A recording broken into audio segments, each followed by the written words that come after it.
que faz o cego ver, está passando por aqui, está passando por aqui.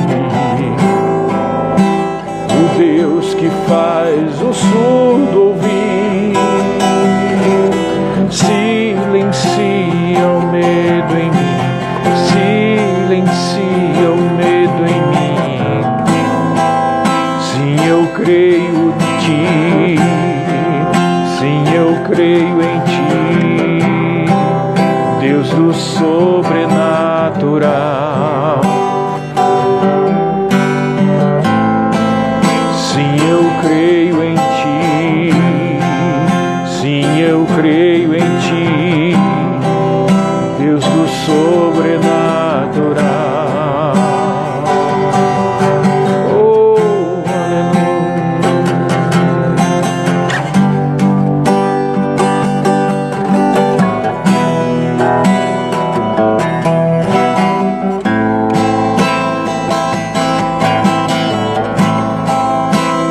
Deus do impossível vem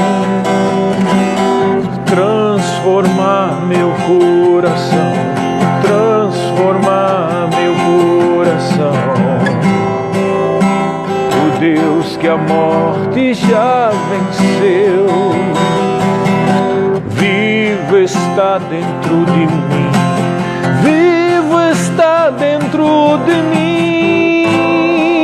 Sim, eu creio em ti, sim, eu creio em ti, Deus do sobrenatural.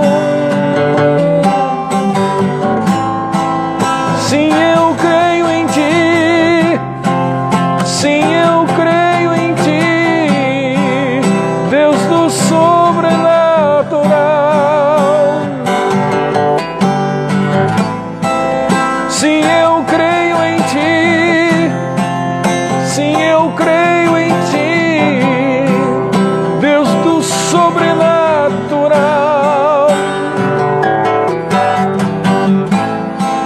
Sim, eu creio em ti, sim, eu creio em ti, Deus do sobrenatural. Tu és o nosso Deus. Aleluia.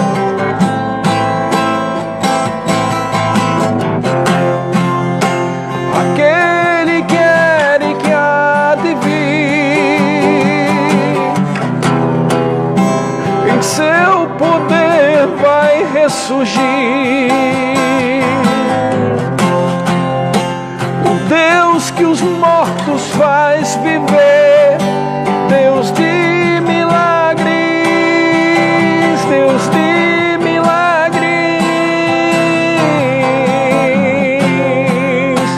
Aquele que era e que há de vir, em seu poder vai ressurgir. O Deus que os mortos faz viver, Deus de milagres, Deus de milagres. Sim, eu creio em ti, sim, eu creio em ti, Deus do sobrenatural. Sim, eu creio em ti, sim, eu creio em ti, Deus do sobrenatural. Oh, aleluia. Eu creio em ti, Senhor. Eu creio em ti. Aleluia. Glória a Deus, irmãos. Mais uma vez começando com um louvor. Este que é um livro maravilhoso, o livro dos louvores, né? O grande Terrilim, o livro de salmos, o livro de louvores e de cânticos espirituais. Amém? E hoje nós vamos tratar do Salmo 4, 5, 6 e 7, né? Tivemos no primeiro dia Salmo 1, no segundo dia tivemos Salmo 2 e 3, e agora nós vamos ter 4 salmos. Você pode estar pensando, como é que a gente vai ver 4 salmos? Bom, o motivo pelo qual eu coloquei esses 4 salmos é que o Salmo 4, ele é bem específico, mas os Salmos 5, 6 e 7, eles são muito parecidos, eles tratam mais ou menos do mesmo tema. Por isso que a gente pode ler e dar um entendimento geral dos Salmos 5, 6 e 7, ok? Então vamos começar com o Salmo 4, tá bom? Lembrando daquilo que eu sempre digo, né, pessoal? Tem que lembrar que era uma realidade diferente. Há coisas ali que se completam e tem a ver com a revelação da nova aliança, mas há também coisas que têm a ver especificamente com aquela aliança, né? Então, no Salmo 4, né, Davi diz assim, Salmo 4: Responde-me quando clamo, ó Deus, da minha justiça. Na angústia me tens aliviado. Tem misericórdia de mim e ouve a minha oração. Ó homens, até quando tornareis a minha glória em vexame e amareis a vaidade e buscareis a mentira? Sabei, porém, que o Senhor distingue para si o piedoso. O Senhor me ouve quando eu clamo por ele. Irai-vos e não pequeis. Consultai no travesseiro o coração e sossegai. Ofereceis sacrifícios de justiça e confiai no Senhor. Há muitos que dizem: quem nos dá a conhecer o bem? Senhor, levanta sobre nós a luz do teu rosto. Mais alegria me puseste no coração do que a alegria deles, quando lhes há fartura de cereal e de vinho. Em paz me deito e logo pego no sono, porque, Senhor, só tu me fazes repousar seguro. Maravilhoso salmo. Esse é daquele salmo que tem de tudo junto, né?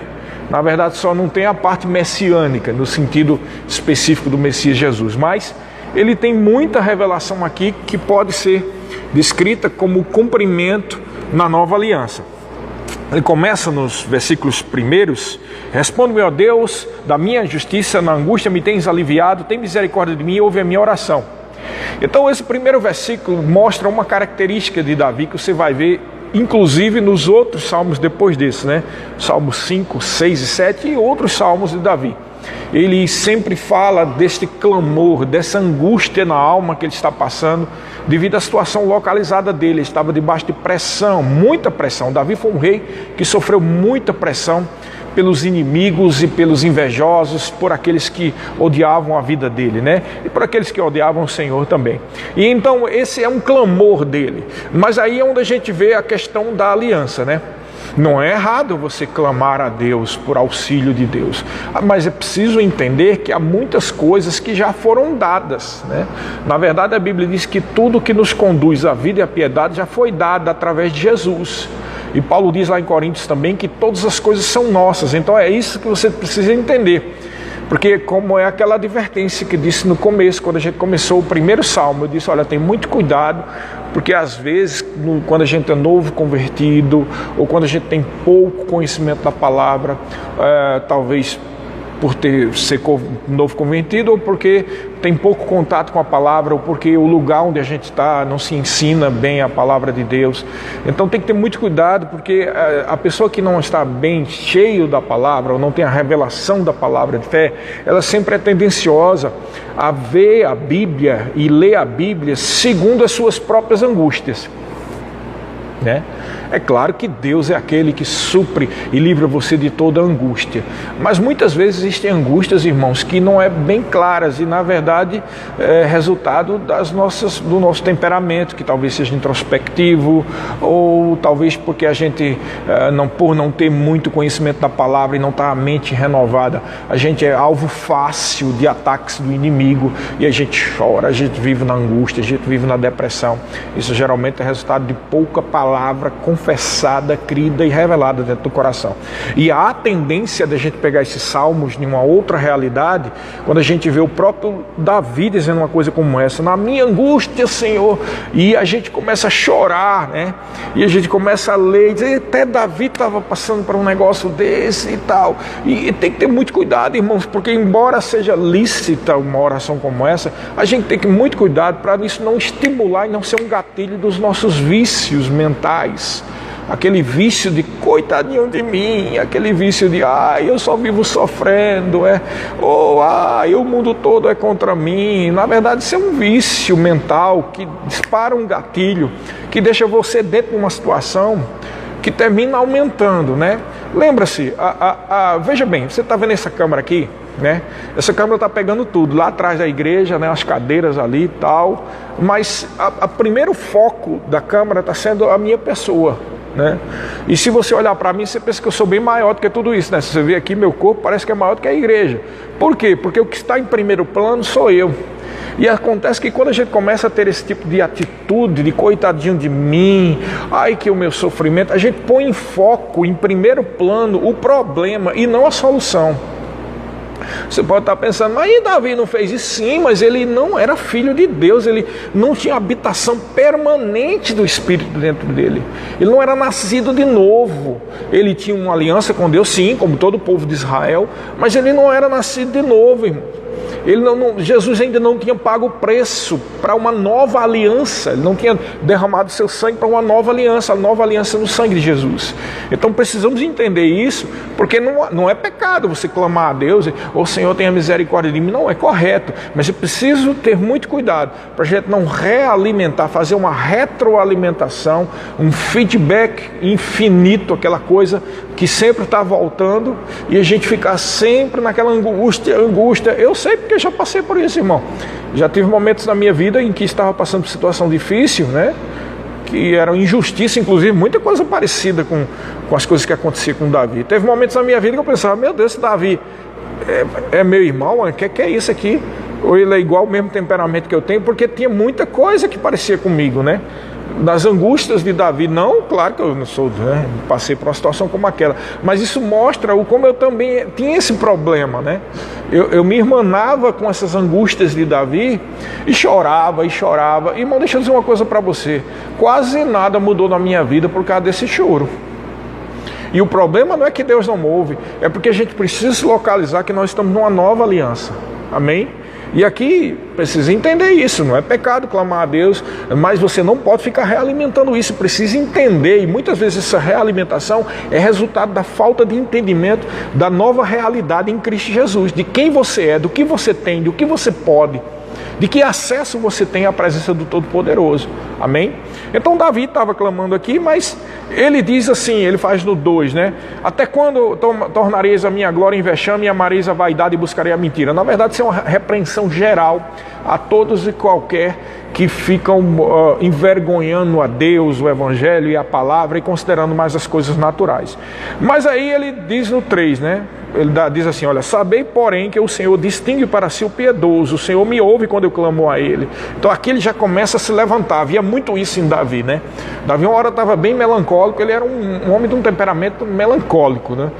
Porque essa é que é a realidade, um homem que fica o tempo todo dizendo isso, estão me seguindo, estão me perseguindo, embora real, mas ele pôs isso no Salmo, ele chorava muito na presença de Deus, né? Essa atitude de uma pessoa de uma introspectiva, aliás, geralmente pessoas introspectivas são muito bons nas artes, no louvor, na adoração, na música, na pintura, e Davi, como um bom introspectivo de cunho possivelmente grande parte melancólico, ele era um adorador que fazia salmos, fazia hinos, fazia poemas e chorava muito as suas próprias agruras, as suas próprias angústias. Então precisamos entender esse contexto, tá bom? Mas ele diz o seguinte, que Deus ouve o piedoso. Então aqui ele já começa a falar de algo que você vai ver no Salmo 4 e no Salmo 5 e também no Salmo 6, que é a questão da oração. Ele trata no Salmo 4, Salmo 5 e Salmo 6 sobre oração. E ele está dizendo que Deus ouve a oração dele. porque ele é alguém que tem uma aliança com Deus, e assim nós podemos trazer para essa realidade. Deus ouve as suas orações. Você nem precisa chorar, você só precisa agir em fé, amém? Porque pelo sangue de Jesus você tem livre acesso à presença do Todo-Poderoso. Então você não precisa ficar chorando, tá? Eu entendo, irmão, eu entendo que às vezes você está machucado, né? Alguém pode ter traído você, alguém pode ter feito mal contra você, você pode estar com a sensação de estar sozinho, e isso ser real, tá? Mas não é o choro ou a lamentação sobre isso que muda, mas é a sua atitude de fé. Porque o que agrada a Deus não são lágrimas, o que agrada a Deus é a fé. Sem fé é impossível agradar a Deus. E olha só o que ele diz no 4. Irai-vos e não pequeis, consultai no travesseiro o coração e sossegai. Você deve estar lembrando aqui de um outro versículo, né? Sabe que versículo é esse? Efésios 4, 26. Paulo cita esse salmo.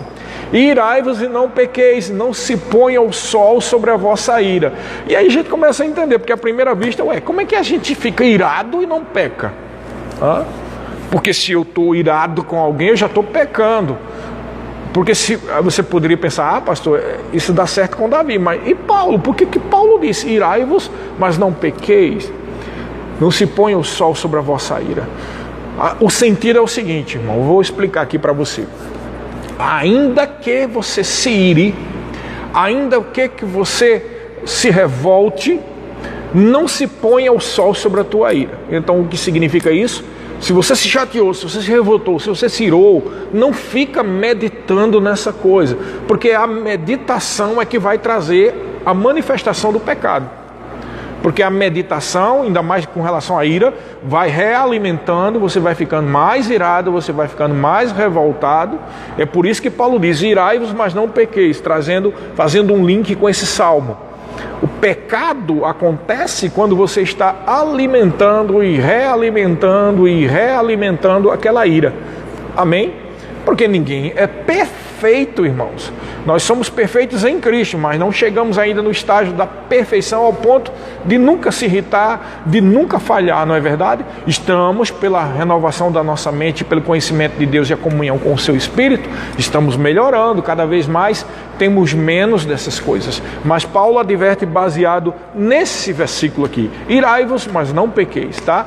E aqui ele dá a dica, porque lá ele diz, não se ponha o sol sobre a vossa ira, e aqui ele diz, consultai no travesseiro o coração e sossegai. Ele está querendo dizer, olha, antes de dormir, rapaz, pensa direitinho, perdoa, tá? Não fica meditando nessas coisas, não passa para o outro dia, amém? E o versículo 5 é maravilhoso, olha só. Ofereceis sacrifícios de justiça e confiai no Senhor. Mais uma vez ele traz aqui aquilo que ele vem citando nos Salmos 2 e 3, né? Confiança, descanso, entrega.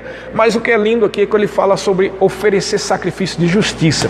E o sacrifício de justiça era tipo de sacrifício daqueles dos animais que se fazia na velha aliança. Mas em Cristo Jesus todo sacrifício foi abolido. Por quê? Porque ele se tornou a propiciação pelos nossos pecados. Ele em si já é o sacrifício de justiça. Quer ver como ele é o sacrifício de justiça?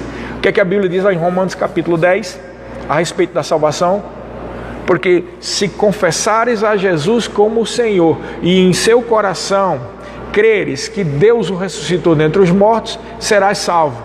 Por quê? Porque com o coração se crê para a justiça e com a boca se confessa a respeito da salvação. Então, com o coração se crê, porque quando você crê que Ele ressuscitou dentre os mortos, você está automaticamente crendo no seu sacrifício, na sua morte vicária lá na cruz do Calvário e na sua ressurreição.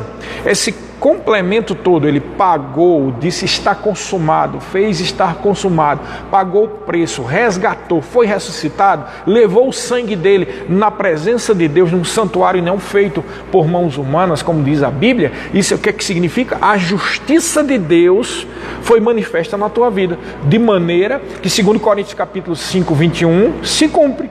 Aquele que não conheceu o pecado, Deus o fez pecado por nós, para que nele nós fôssemos feitos justiça de Deus. Então, você é justiça de Deus. Você é justificado, porque Jesus pagou o preço e ressuscitou e levou o sangue dele lá num santuário não feito por mãos humanas lá no céu. E esse sangue é o sangue da justificação, é o sangue da propiciação pelos meus e pelos seus pecados. Então o que isso tem a ver com o Salmo, pastor?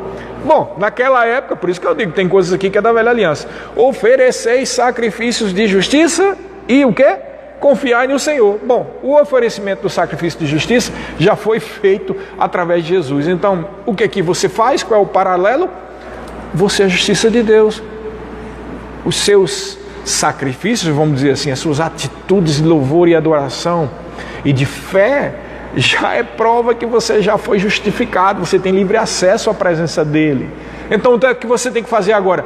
Confia no Senhor.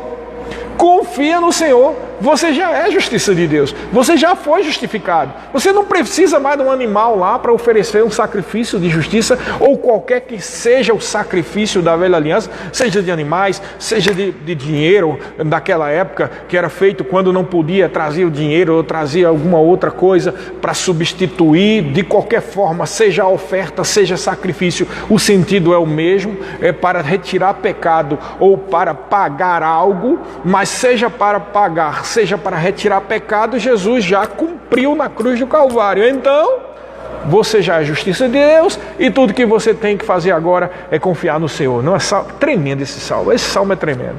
E aí o que acontece? Versículo 6.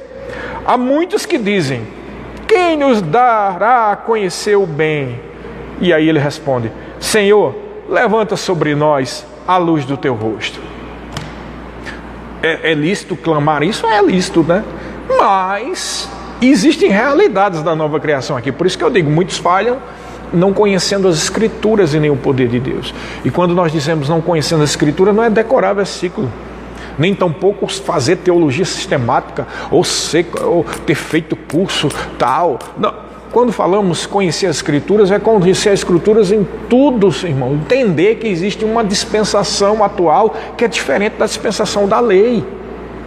É por isso que você não tem a obrigatoriedade de estar guardando sábado, nem aquele negócio dos 10 mandamentos. Os 10 mandamentos se cumprem na lei de Deus, irmão, que é o amor. Amar a Deus sobre todas as coisas e ao teu próximo como a si mesmo. Todos os mandamentos, a lei, o profeta, tudo se cumpre nisso, irmão. Então, ser nova criatura automaticamente faz você devedor de cumprir uma lei muito superior, que é a lei do amor, que pensa mais no próximo e em Deus do que em si mesmo. Amém? Então, quando ele está dizendo isso, levanta sobre nós a luz do teu rosto, ele está falando de algo que na velha aliança você tinha que procurar a glória de Deus, né?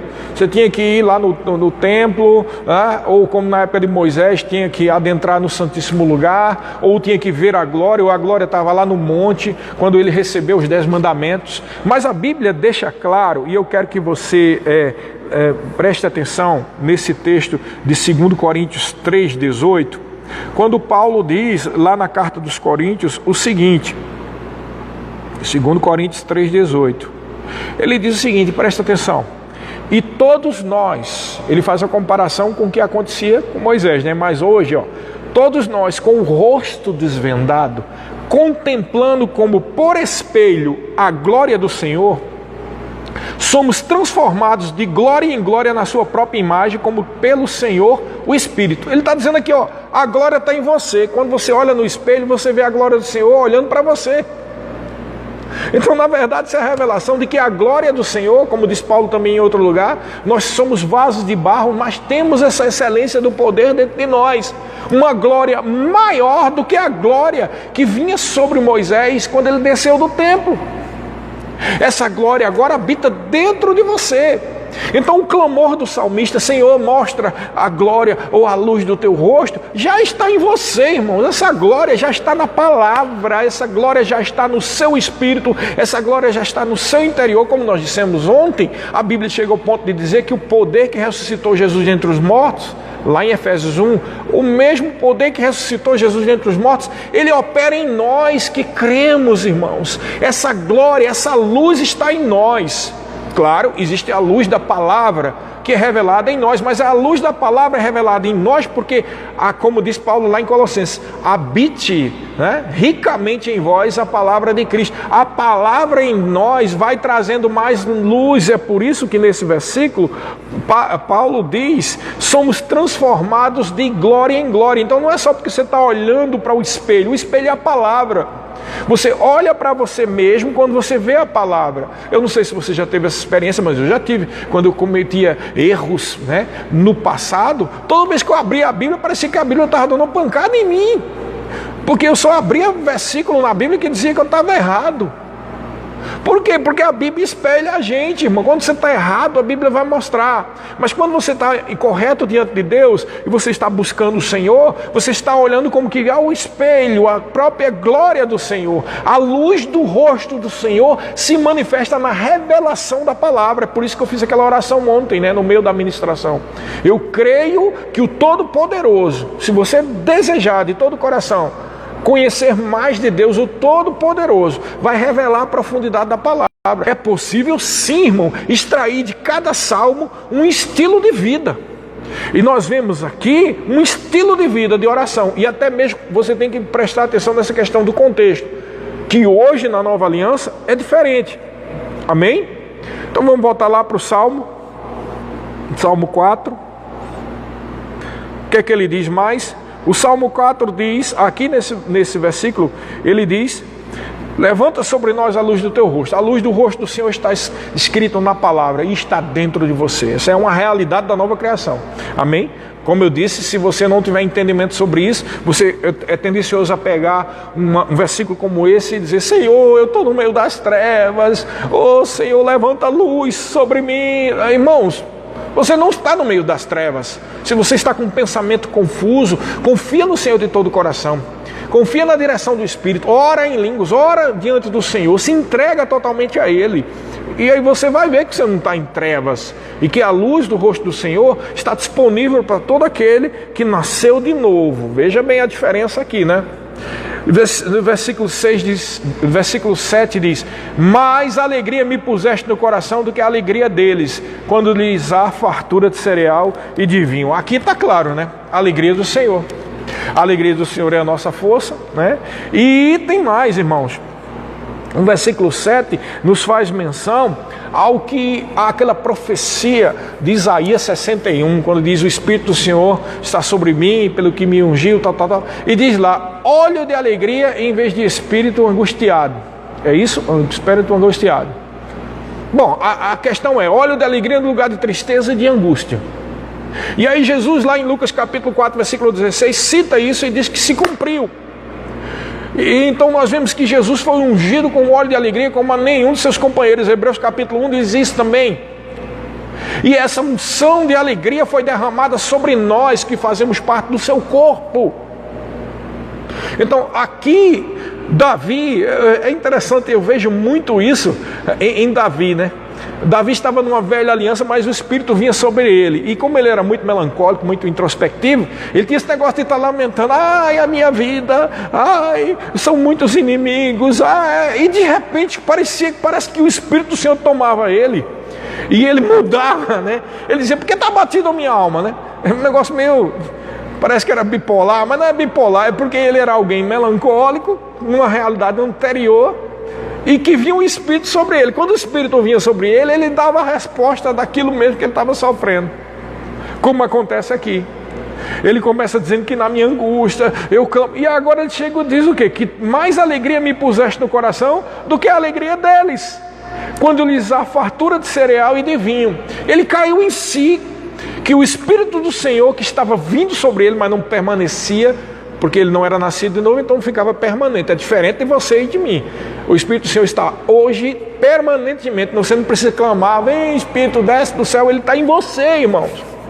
A operação, a unção coletiva pode ser que recaia em determinadas reuniões, mas o Espírito já habita em você, já está em você. E é esse Espírito que traz a manifestação no seu espírito, e faz o seu espírito ter um fruto, e o fruto do espírito é amor, é alegria, é benignidade, é bondade. Então o óleo de alegria já está em você, irmãos. Esse salmo está aqui citando de algo, citando nesse versículo 7, algo que você já tem, a alegria do Senhor. É semelhante ao que acontece no versículo 8, para terminar esse salmo: em paz me deito e logo pego no sono, porque, Senhor, tu me fazes repousar seguro. Ele está fazendo menção àquilo que nós lemos ontem, do Salmo 3, versículo 5, que diz: eu me deito e acordo. E aqui ele está dizendo: eu em paz me deito e logo pego no sono. É a confiança, é a tranquilidade, é o descanso que há em Deus. E você pode deitar e acordar. Agora me lembrei de algo tremendo que aconteceu comigo, um testemunho, né?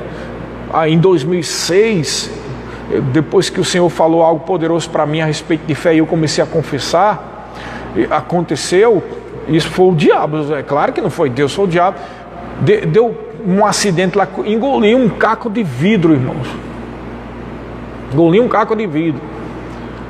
E você pode estar pensando: será que você não está me enganado? Bom, no outro dia o caco de vidro, pelo poder de Deus e pela confissão da palavra, pela minha fé, a unção que estava sobre o dom da fé especial e a confissão fez o milagre de Deus de tirar aquele caco de dentro de mim. Eu vou dizer rapidamente, mas o que eu estou querendo dizer aqui é que eu consegui, irmãos, quando eu declarei a palavra e disse: Satanás, tira isso de dentro de mim, porque está escrito: aqueles que creem, se beberem alguma coisa, e também, por extensão, se comer alguma coisa, não lhes causará dano. Eu vou dormir em paz hoje à noite, e não morrerei, e viverei, e contarei os feitos do Senhor. Irmão, deixa eu dizer uma coisa para você. Quando eu fui deitar, peguei no sono. Normalmente, carnalmente falando, dizer assim, pensando segundo a carne, não segundo o Espírito, ou segundo a palavra, ou nem segundo a fé, você não consegue dormir com uma coisa dessa. Você corre logo para o hospital. Você engoliu um caco de vidro. E eu consegui dormir em paz, irmão, cumprindo o que está aqui. No outro dia, continuei confessando, né? E houve um sangramento, provando que era um caco de vidro. Mas na hora que eu fui tomar um refrigerante, enquanto eu estava engolindo, Deus fez tirar aquilo de dentro de mim, e o vidro ainda por cima ficou boiando. Eu já se viu um vidro boiando em cima do copo, irmão. Eu peguei com a colher assim, estava lá o caco de vidro. O cumprimento do que acontece é aquilo que você crê. E aqui Davi está dizendo: em paz me deito e logo pego no sono, porque tu, Senhor, tu me fazes repousar seguro. Isso era extremamente caríssimo, principalmente para Davi. Davi, um homem que estava atormentado por muitas pessoas querendo matar ele, e ele dizendo que ele dormia, ele tinha confiança de que Deus tinha colocado os anjos ao redor dele e que Deus iria proteger ele em toda e qualquer situação. E isso vale para você, muito mais agora, porque você está em uma aliança superior. Você é filho de Deus, você é filha de Deus. Você pode dormir tranquilo, que o Senhor cuida da tua vida. Aleluia. Amém, irmãos? Esse é o Salmo 4. Vamos lá para o Salmo 5. Eu disse que os Salmos 5, 6 e 7, eles tinham muita coisa parecida, não é? O Salmo 4, ele pode ser, vamos dizer assim, um bloco separado dos Salmos 5, 6 e 7. Por que os Salmos 5, 6 e 7? Por que eu disse que é um bloco à parte? Porque os Salmos 5, 6 e 7, nós vemos muito isso de Davi estar lamentando porque os arrogantes, os inimigos estavam cercando ele e tal, clama: Senhor, tem misericórdia, né? Mas ele insere aí no meio disso a questão da oração. Então o Salmo 5 diz assim, no versículo 1: dá ouvido, Senhor, às minhas palavras e acode ao meu gemido. Está vendo como é diferente hoje da Nova Aliança? Você não vê isso em Paulo, em João, né? Nem Jesus. O único momento em que você vê Jesus clamando e angustiado é numa coisa que era muito maior do que tudo isso que você e eu pudéssemos passar. E até como, vamos dizer assim, antes, pré-pagamento de todas as dívidas que nos resgatou do pecado e da morte. E que momento de antes do pagamento foi esse? Foi no momento que ele estava no jardim do Getsemane, né? Que a palavra Getsemane em aramaico significa prensa ou lagar do azeite. Azeite é unção, prensa é pressão. A pressão que ele estava passando que manifestou a unção poderosa não só sobre ele, mas sobre as nossas vidas, pelo fato dele ter assumido e dizer: Pai, se for possível, passa de mim esse cálice, todavia não se faça o que eu quero, eu vou fazer o que tu queres, né? Claro que ele não falou desse jeito, eu estou contextualizando. Então essa decisão de Jesus, né? Ele estava angustiado, porque ele chegou para os discípulos e disseram: minha alma está angustiada até a morte. Só pode, ele sabia que ia pagar o preço de todo o pecado da humanidade. Não era só a questão de morrer na cruz carnalmente, no sentido de sangrar e ficar. Irmão, teve muito mais gente que sofreu muito mais do que Jesus nesse sentido. O maior sofrimento de Jesus não foi físico. O maior sofrimento de Jesus foi receber sobre si toda a carga do pecado. E aí nós vemos que a atitude de Davi numa aliança anterior é diferente. Ele geme, ele chora, ainda mais por conta desse temperamento dele, né? E aí ele diz no versículo 2: escuta, rei meu e Deus meu, a minha voz que clama, pois a ti eu imploro. Mais uma vez eu digo, não é errado você implorar e você clamar a Deus num momento de angústia, tá? Mas que fique bem claro que Deus não te ouve mais ou mais rápido porque você está chorando. Se você está angustiado, talvez seja uma resposta natural do seu temperamento, ou da pressão que está sobre você, não é verdade? Mas Jesus disse muito claro: no mundo tereis aflições, mas tende bom ânimo. Então, o que é que significa isso? Ele venceu o mundo. Aflições é a palavra tilipsis, que significa pressão, tribulação no sentido de pressão. Então no mundo você pode ter tribulação e pressão e ser atribulado, como Paulo fala, mas o fato de Jesus ter vencido o mundo garante para você que em Cristo você pode se levantar e se erguer em toda e qualquer situação de pressão. Em Cristo você pode se levantar em fé. Irmãos, esse exemplo que eu falei agora, engolir um caco de vidro, isso é uma pressão mortal, irmão. 1000 coisas passavam pela minha cabeça. Chegou até aqui e vai morrer. Eu estava lá, minhas filhas eram, as duas meninas gêmeas, eram crianças, tinham 5 anos, 6 anos de idade, né? Inclusive o momento do milagre foi porque eu fui com Fabiana, com as duas meninas lá no centro da cidade para comprar o presente de Natal delas. E quando eu pedi para ela licença para ir num banheiro lá, foi que eu vi que tinha saído sangue. E quando a gente voltou, foi que eu pedi esse refrigerante, essa comida aí que a gente foi almoçar, e houve um milagre, irmão. Muita coisa passava pela minha cabeça, mas eu respondia aquela tormenta do diabo com a palavra, com o que está escrito. Quando você for pressionado, quando a tribulação se levantar, responda com a palavra e o milagre de Deus vai se manifestar. Para com isso de pensar que milagre está vinculado à pessoa.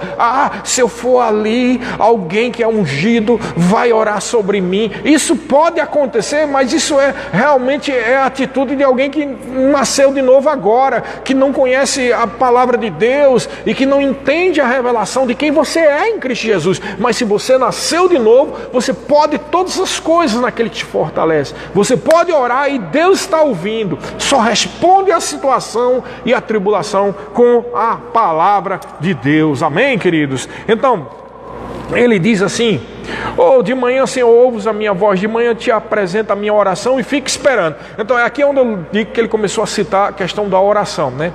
Ele clama, ele chora tal, mas uma coisa é certa: Davi era um homem de oração. Ele não só era um homem adorador, um homem ungido por Deus, mas ele era um homem de oração.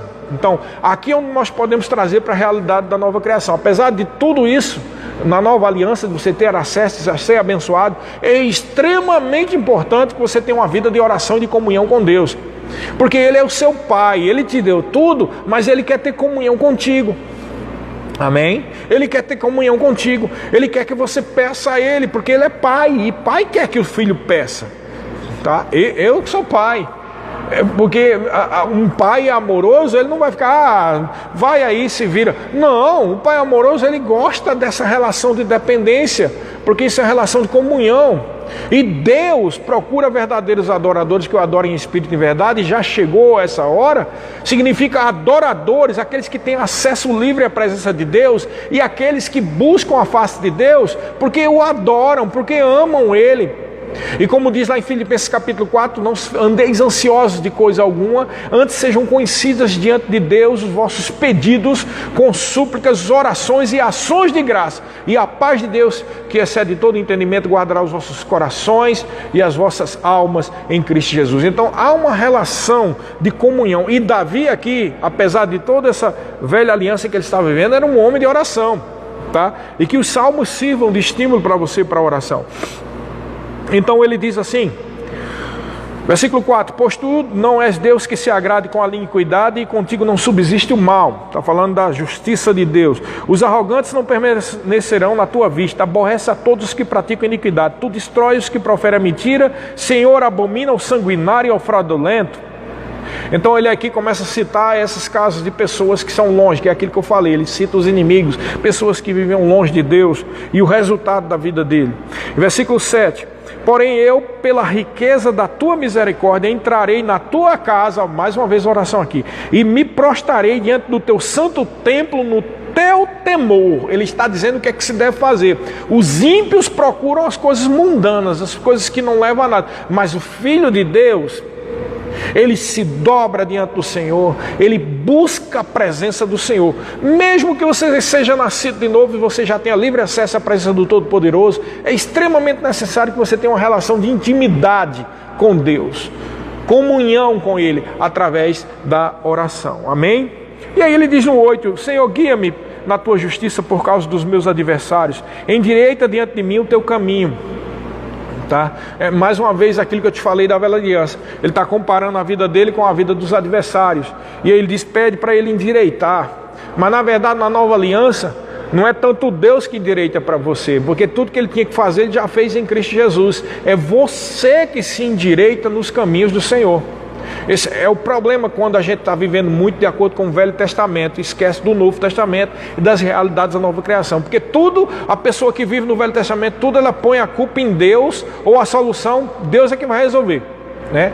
Então, se eu preciso andar em cura, não, Deus vai, vem e traz a tua cura. Se eu preciso ter alguma vitória na minha vida, oh Deus, eu clamo a ti e tenha a vitória. Mas irmãos, em Cristo Jesus, a vitória já foi dada, a cura já foi dada, o milagre foi dado. A manifestação do milagre depende de uma atitude de fé. É claro que é Deus, irmãos, que traz o milagre, é claro que é Deus que traz a provisão, é claro que é Deus que manifesta a cura, irmãos, e o poder, mas você precisa entender que isso já foi dado, então um canal desimpedido. Mas essas orações, muitas vezes do Velho Testamento, são orações de alguém que não tem acesso direto ao Pai, e ele fica clamando, Deus ouve, eu estou orando de manhã, de tarde, de noite, ouve, você está entendendo? Então as pessoas às vezes lembram daquela oração, aquele exemplo que Jesus falou do juiz iníquo, né? Da mulher que clama de dia e de noite, e Jesus diz assim, será que por acaso esse juiz, por causa da insistência da mulher, não vai ouvir? E se esquece que o juiz em que Jesus estava tratando ali é um juiz iníquo. Mas Deus não é um juiz iníquo. Amém? Então a oração diante de Deus, ela manifesta rapidamente pela fé.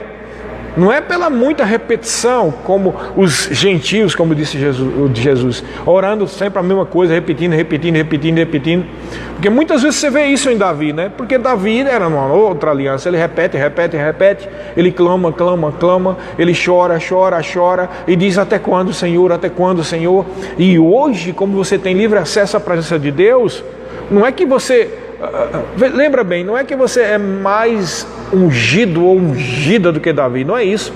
Jesus advertiu sobre isso, ele disse, olha, nenhum profeta houve como João Batista, até hoje, mas o menor no reino de Deus é maior do que ele, entendeu? A menor pessoa no reino de Deus, ou seja, nessa nova aliança que está vivendo, é maior do que João Batista, que foi maior do que todos profetas, né?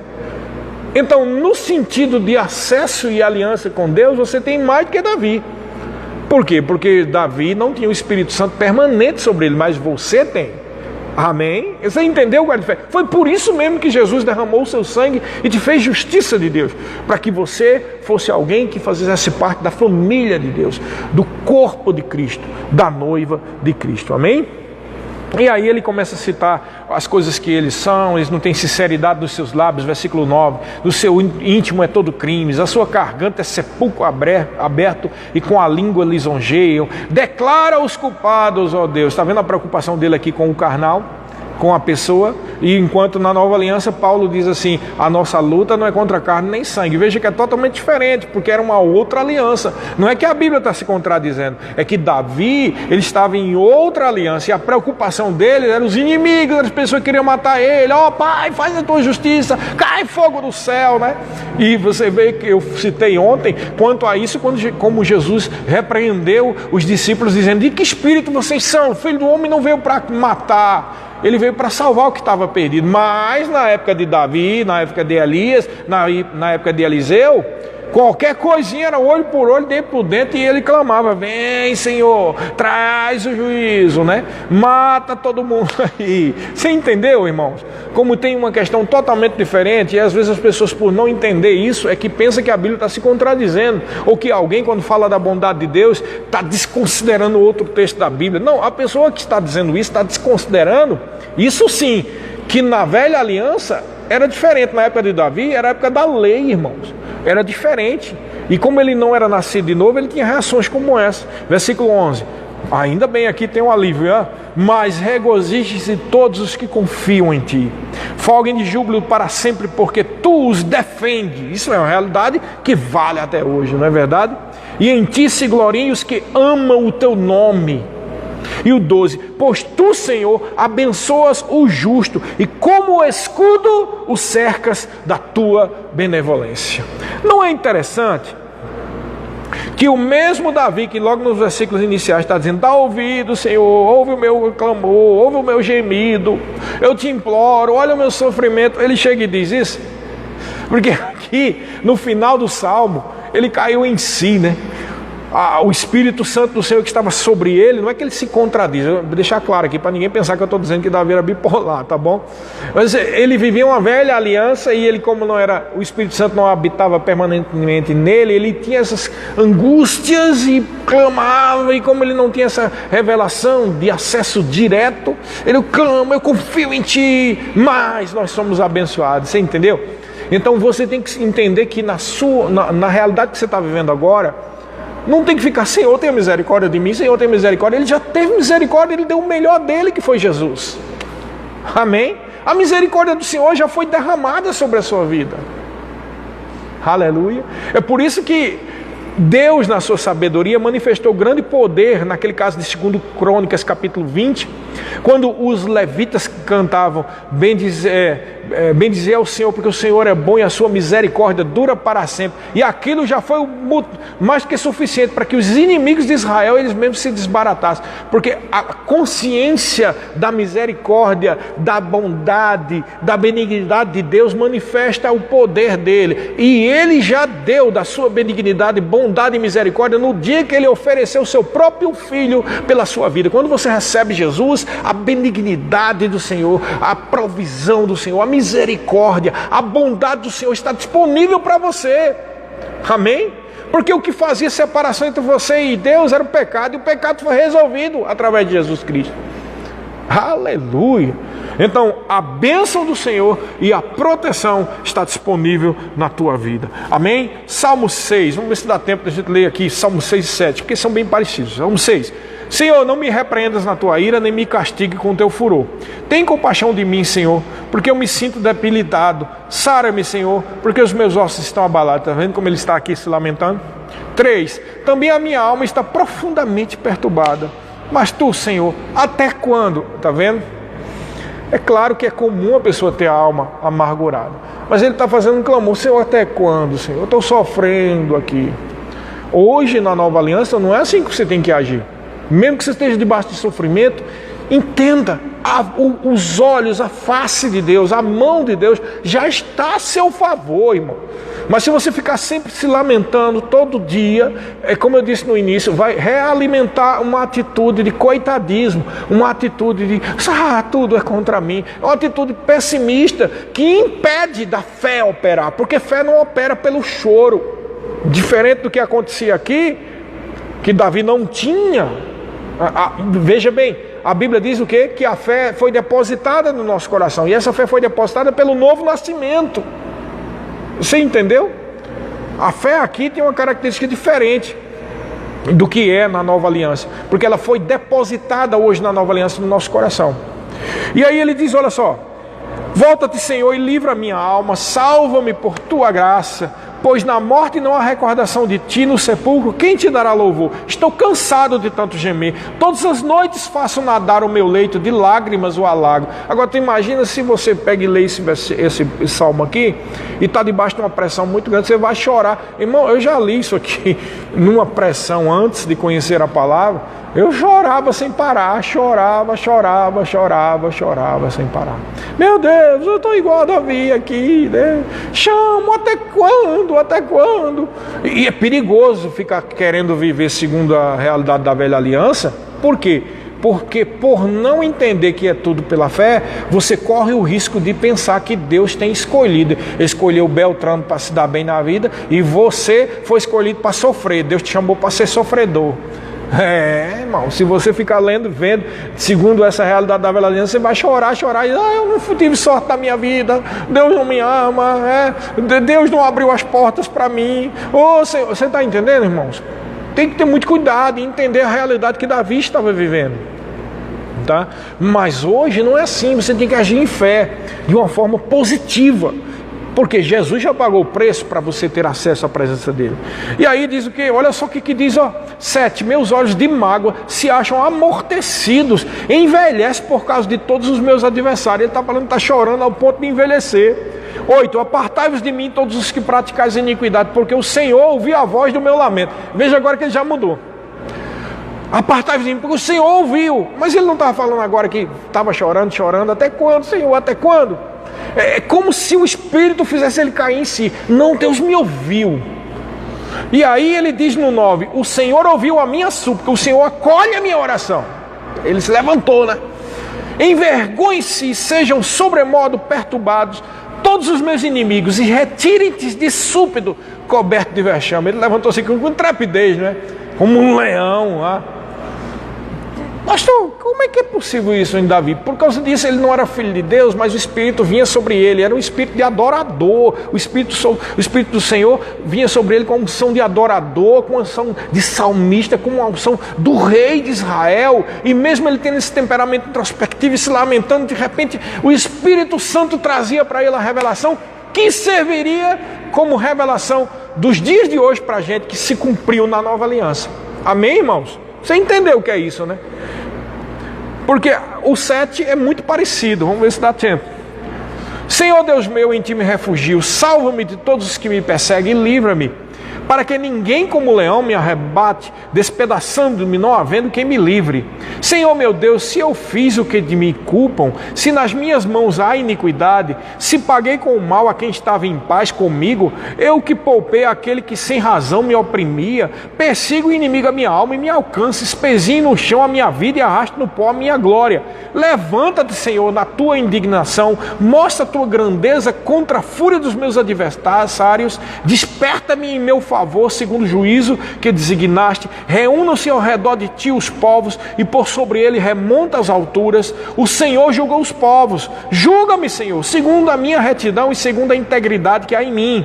Cesse a malícia dos ímpios, mas estabelece tu o justo, pois sondas a mente e o coração, ó justo Deus. Deus é o meu escudo, ele salva os retos de coração. Deus é justo juiz, Deus que sente indignação todos os dias. Se o homem não se converter, afiará Deus a sua espada, já armou o arco, tendo-no pronto. Para ele preparou já instrumentos de morte, preparou suas setas inflamadas. Eis que o ímpio está com dores de iniquidade, e concebeu a malícia e dá à luz a mentira.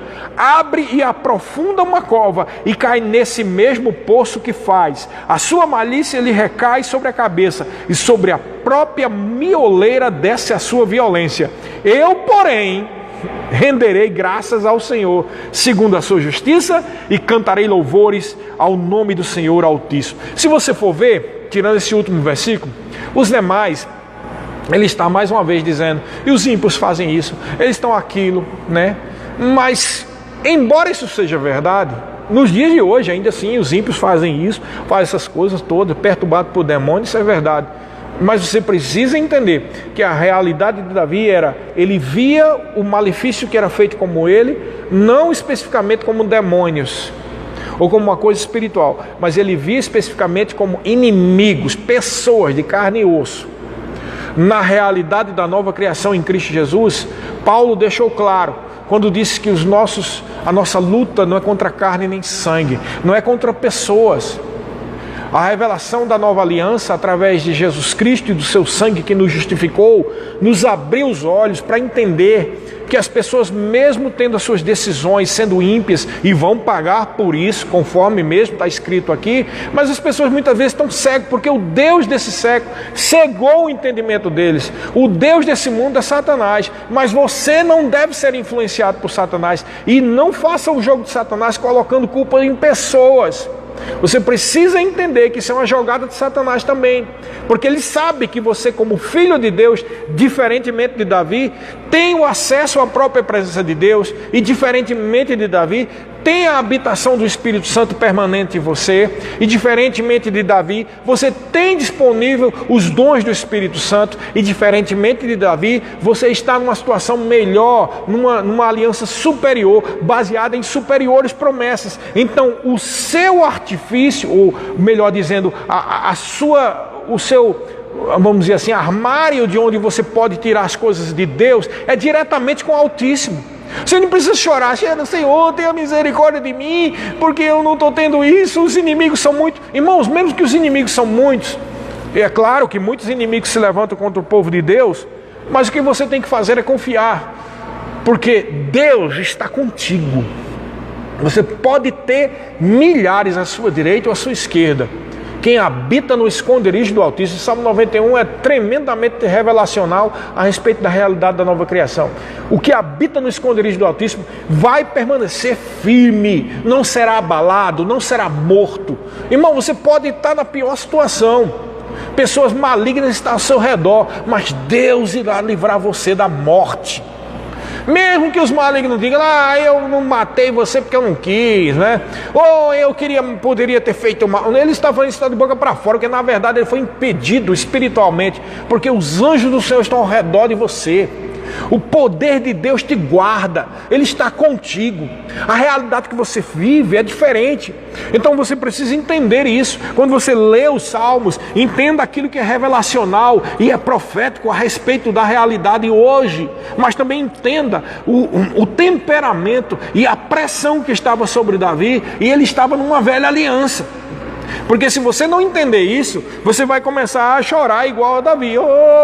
Tem misericórdia de mim. Eu já fiz isso, irmão, já fiz isso. Nada mudou. E o que é pior, que você fica com aquela sensação estranha, achando, será que Deus ama mais fulano daqui no banco da igreja, ou Beltrano, e não me ama? E aí você vê essas orações de Davi, se eu fiz alguma coisa errada, olha, aí você começa a fazer, pai, por que eu estou assim, a minha situação, se eu fiz alguma coisa errada, e você vai chorar, sem entender que a única coisa que agrada a Deus na nova aliança é a fé, irmãos. Você já tem acesso à presença do Todo-Poderoso. Você já tem acesso ao melhor de Deus. No Salmo 23, que depois nós vamos tratar, diz que Ele prepara uma mesa diante de você, na presença dos seus adversários. Unge a tua cabeça e o teu cálice transborda. Isso significa que você já tem acesso ao melhor de Deus. Outra revelação que se encontra lá no capítulo 1, versículo 9 de Isaías: se quiserdes e me ouvirdes, comereis o melhor dessa terra. Se você quiser e ouvir, irmãos, porque as igrejas, tem muita gente que quer, eu quero, mas não ouve. Está sendo pregado, irmãos, é pela fé. E a pessoa continua abrindo lá um sorteio lá nos Salmos, e quando vê um salmo desse, começa a chorar, Senhor, tenha misericórdia de mim, eu estou sofrendo, e acha que isso é fé, irmão. Isso não é fé, irmãos. Isso pode ser até temor a Deus, com certeza. Isso é coração quebrantado diante de Deus, que Deus não despreza. Amém. Mas fé, Deus que não despreza está tratando para você agora e dizendo que fé é um nível maior do que esse. É uma confiança, irmãos. Confiança não é chorar, desesperar e derramar lágrimas. Amém? As lágrimas são necessárias. A Bíblia diz no Novo Testamento, presta atenção, no Novo Testamento, que a tristeza segundo Deus opera arrependimento. É o único lugar em que é correto e é lícito você chorar. É quando você está errado, você está em pecado, ou você cometeu um erro. Quando eu digo pecado, não é só estar matando, roubando, adulterando, mas às vezes você está insistindo num ponto de vista que Deus já disse para você que não deve permanecer, e aí você reconhece, então essa tristeza, oh Senhor, me perdoa, eu estava errado, eu pensei errado, eu quero mudar, Pai, eu quero aprender mais de Ti. Isso aí é a tristeza correta, segundo a nova aliança. Mas chorar copiosamente por causa da tua má sorte, isso não é fé, irmãos. Amém? Fé é uma atitude de certeza, de convicção, de intrepidez, de confiança, de adoração e de descanso. Isso é fé, irmão. A Bíblia fala sobre fé em Hebreus capítulo 11, versículo 1, e diz que é a certeza daquilo que se espera e a convicção de fatos que não se vê. Irmão, você não acha que é diferente convicção de fato que não se vê do que chorar de um fato que está vendo? Vamos supor que tenha 30 pessoas querendo perseguir você. É um fato que está se vendo. E chorar por isso não vai resolver. A fé não, é uma convicção na palavra de Deus. Amém, queridos? Estamos terminando o tempo aqui, e eu quero terminar dizendo aqui, nós lemos o Salmo 4, 5, 6 e 7. Amém? Amanhã nós vamos continuar. Convida pessoas para participar assistir e aprender mais sobre esses salmos da fé, em nome de Jesus. Espero que tenha sido uma grande bênção para você. É assim a minha oração e o meu desejo, em nome de Jesus.